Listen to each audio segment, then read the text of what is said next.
Les vraies voix Sud Radio. 3 mots dans l'actu, Félix, qui sont procès, déminage et drogue. Le parquet national financier réclame un procès contre la ministre de la Culture, Rachida Dati, et contre l'ex-patron de l'alliance Renault-Nissan, Carlos Ghosn, procès pour corruption et trafic d'influence.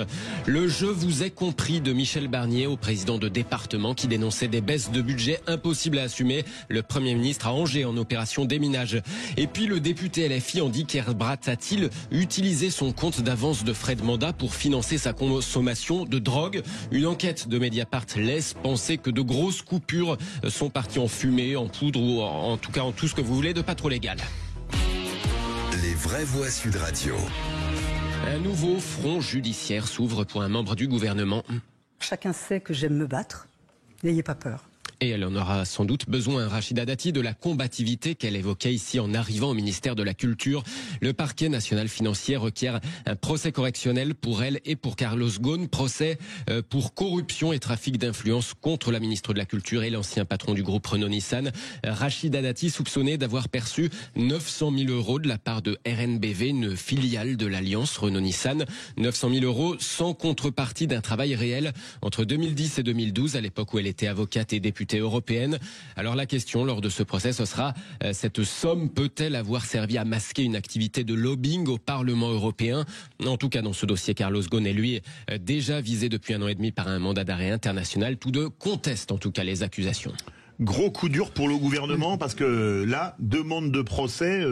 J'aime beaucoup Rachida Dati en tant que personnalité, mais c'est vrai que l'argumentation qu'elle développait ne me paraissait pas immédiatement convaincante. Mais on verra bien. Hein. C'est gros coup dur quand même. Parce oui, que alors, là... c'est pas quand même une nouvelle. Donc, ce qui avait étonné tout le monde, c'est plutôt qu'Emmanuel Macron, dans une forme de transgression, prenne le risque de nommer Rachida Dati à un poste ministériel, alors qu'on savait cette affaire en cours. Donc, je dirais qu'aujourd'hui, on a un peu la suite du dénouement qui était un petit peu attendu. Je crois que la nomination par Emmanuel Macron, c'était un coup politique. Ça s'est fait. Oui.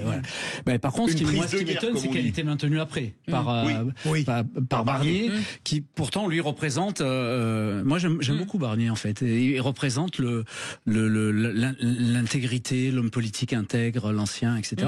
Et qu'il ait pris Rachida. Moi aussi, j'aime bien le... Parce qu'on est toujours déçus après. Donc c'est pour ça que je dis ça.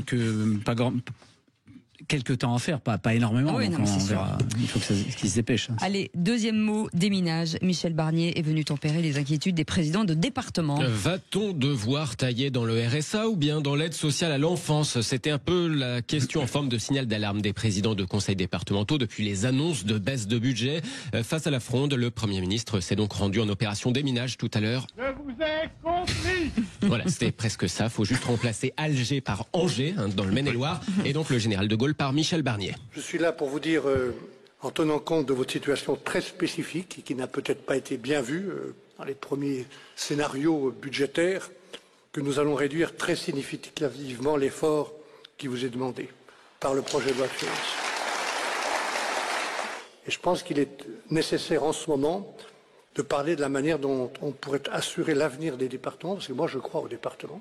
Je n'accepte pas que les départements aient le sentiment de devenir de simples opérateurs de l'État. Michel Barnier, Premier ministre et, faut-il le rappeler, ancien président aussi du Conseil général de la Savoie.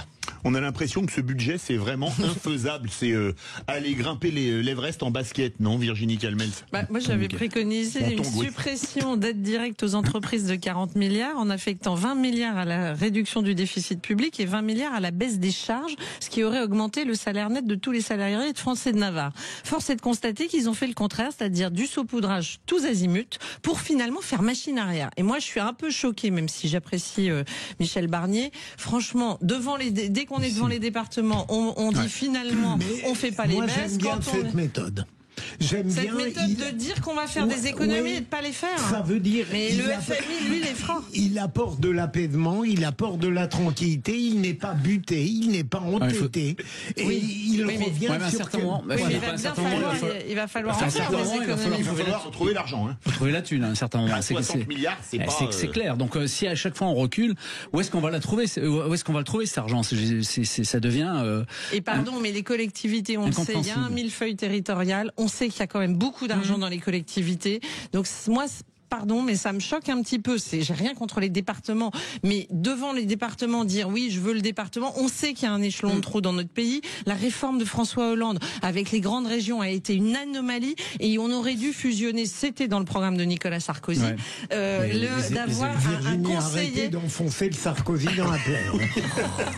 Troisième mot, drogue, avec de nouvelles révélations de Mediapart sur le député LFI Andy Kerbrat. Un député déjà épinglé après son arrestation pour achat de stupéfiants. Il avait reconnu sa dépendance. Eh bien, semble-t-il, Andy Kerbrat semble avoir utilisé son compte d'avance de frais de mandat pour bien d'autres choses que le travail parlementaire. Cette étrange cigarette ne nous rend pas à gare.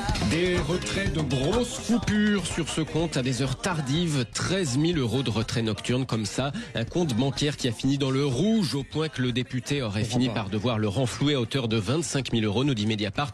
Somme remboursée de sa poche ensuite. Contacté par nos confrères, le député joue de nouveau la transparence. Il reconnaît avoir fait, je cite, n'importe quoi de ce compte avant de le rembourser. Il reconnaît l'usage du chemsex, mais il précise que tout dans ces retraits nocturnes n'était tout de même pas parti dans cet usage. Et on a un ancien député qui comprend pas. Ouais, Jean-Michel Fauvergue. Je comprends pas comment on peut retirer de l'argent sur les comptes, sur ce compte spécifique-là. On peut retirer un peu de liquide, mais on peut pas retirer cette somme-là parce qu'elle doit être justifiée au premier euro, la somme. Donc je comprends pas, à moins qu'il était dans un état second, il devait être, je sais pas ce qui s'est passé, mais j'arrive pas à comprendre comment on peut tirer de l'argent comme ça. Et on est hyper contrôlé en plus. Moi j'ai été contrôlé 2 fois, minimum on est contrôlé 1 fois sur le truc, et 1 fois à la fin de mandat. Donc je ne comprends pas comment ça a pu être fait. Mais le chemsex, vous avez compris. Oui, ça c'est la seule chose que j'ai compris. Petit malin. Enfin, c'est lunaire quand même, pardon de le dire, mais là ça devient insupportable. Et c'est beaucoup la France insoumise, sans faire de la politique politicienne. Là, franchement, ça devient lunaire et c'est objectivement choquant vis-à-vis notamment des jeunes générations. Moi, je suis outrée par ce type de pratique. Moi aussi. Ce qui est intéressant, c'est qu'on a Mediapart qui s'intéresse à LFI. Ça, c'est bien. On n'a pas fini, les amis. On n'a pas fini. Attention, dernière info. Avec le Conseil d'État qui joue de la montre sur le dossier C8, fort de la pétition de soutien signée par 700 000 personnes. La chaîne était devant le Conseil d'État pour plaider contre sa fermeture annoncée fin février prochain. On parle bien de la chaîne de Cyril Hanouna, de TPMP. Eh bien, les sages pourraient lui demander d'attendre encore, d'attendre décembre pour les recours, c'est-à-dire décembre quand la décision de l'Arcom, le non-renouvellement de sa fréquence, sera définitif. Là, peut-être qu'une procédure sera possible. Donc, pour le moment, pas de décision. Merci beaucoup. On est très en retard. Dans un instant.